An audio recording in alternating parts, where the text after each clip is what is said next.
Hello friends, welcome to our channel JDS Diary. இன்னைக்கு நம்ம சேனல்ல என்ன வீடியோ பார்க்க போறோம்னு பாத்தீங்கன்னா ஒரு ஈஸியான பிரெட் ரெசிபி தான் பார்க்க போறோம். அதுக்கு தேவையான பொருட்கள் பிரெட். நான் வந்து 8 ஸ்லைஸ் எடுத்துர்க்கேன் பிரெட். அதுக்கு ஒரு 3 முட்டை போதும். பிரெட் அப்புறம் முட்டை, சக்கரை and பால். இவ்வளவுதாங்க. ஈஸியா நம்ம வந்து ஒரு ஈஸியான ஸ்வீட்டான ஒரு பிரெட் ரெசிபியை ஈவினிங் ஸ்நாக்காக நம்ம பண்ணி கொடுக்கலாம். ரொம்பவே ஃபுல்ஃபில்லாக இருக்கும். ஓகேங்களா, வாங்க நம்ம வீடியோக்குள்ளே போகலாம். ஃபஸ்ட்டு நம்ம வந்து முட்டையை உடைச்சி ஒரு பவுலில் ஊற்றிக்கலாம்.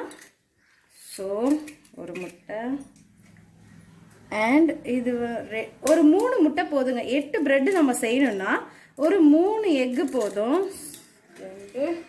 அண்ட் இன்னொன்று 3 மட்டும் போதும். ஸோ ஃபஸ்ட்டு எக்கை நல்லா உடச்சி ஊற்றிக்கோங்க. அதுக்கப்புறம் சுகர் வந்து நம்ம தேவையான அளவு ஆட் பண்ணிக்கலாம். நான் வந்து ஒரு 8 டேபிள் ஸ்பூனில் ஒரு 8 ஸ்பூன் எடுத்து வச்சுருக்கேன் சர்க்கரை. ஸோ அதை போட்டுக்கலாம். நம்ம ஸ்வீட் எப்படி வேணுமோ நம்ம அந்த அளவுக்கு, ஏன்னா ப்ரெட்டும் ஸ்வீட்டாக இருக்கும், அதுக்கேற்ற மாதிரி போட்டாலும் நிறைய ஸ்வீட் போட்டாலும் நல்லாயிருக்கும். ஸோ அதனால் இப்போ இது ரெண்டுத்தையும் நல்லா மிக்ஸ் பண்ணிக்கோங்க. ரொம்ப மிக்ஸ் பண்ணணும்லாம் இல்லைங்க, சும்மா லைட்டாக மிக்ஸ் பண்ணால் போதும் சுகரும் இதுவும்.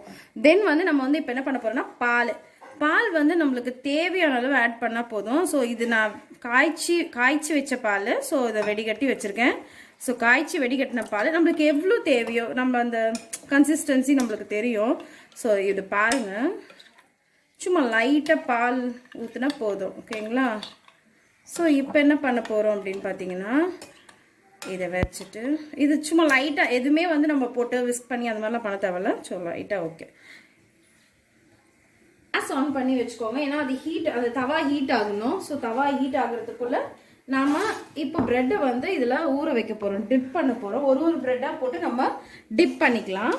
ஸோ இது பாருங்கள், பிரெட் வச்சாச்சு. அதுக்கப்புறம் இங்கே அடியில் கொஞ்சம் சர்க்கரைலாம் இருக்கும். ஸோ அந்த சர்க்கரை லைட்டாக அப்படியே போட்டு பால்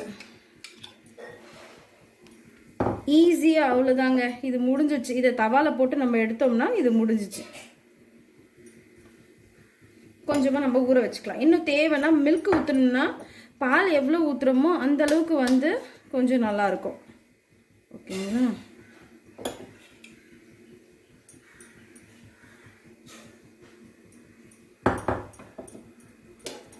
இப்போ இது நல்லா கொஞ்சம் லைட்டாக அது காயறதுக்குள்ளே இது ஊறிடும்.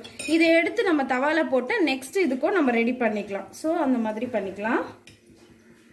ஈஸி தாங்க இது. ஸோ முடிஞ்சிடுச்சு. இப்போ நம்ம தவா வந்து காஞ்சிச்சு, அதில் எண்ணெய் ஊற்றிக்கலாம். லைட்டாக எண்ணெய் ஊற்றிக்கோங்க. ஸோ எண்ணெய் ஊற்றிட்டு எண்ணெய் சூடாகட்டும். இப்போ நம்ம இங்கே வச்சிருக்கிற அந்த பிரெட், ஊற வச்சிருக்கிற அந்த பிரெட்டை இங்கே வச்சிடலாம்.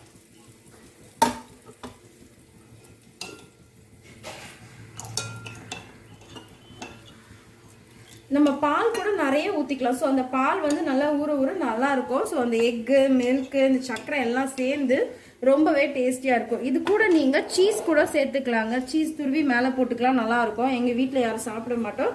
ஸோ நாங்கள் அதை யூஸ் பண்ணுறதில்ல.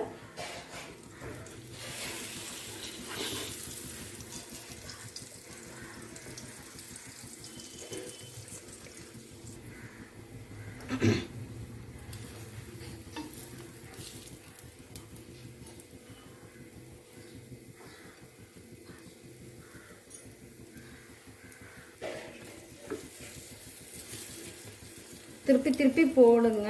ஸோ அது நல்லா இதுவாகும். இந்த எக்கு இதெல்லாம் வேணும்னா லைட்டாக எண்ணெய் ஊற்றிக்கலாம். நல்லா ரோஸ்ட் ஆகும், நல்லா தெரியும் உங்களுக்கே நம்ம இது பண்ணுறது.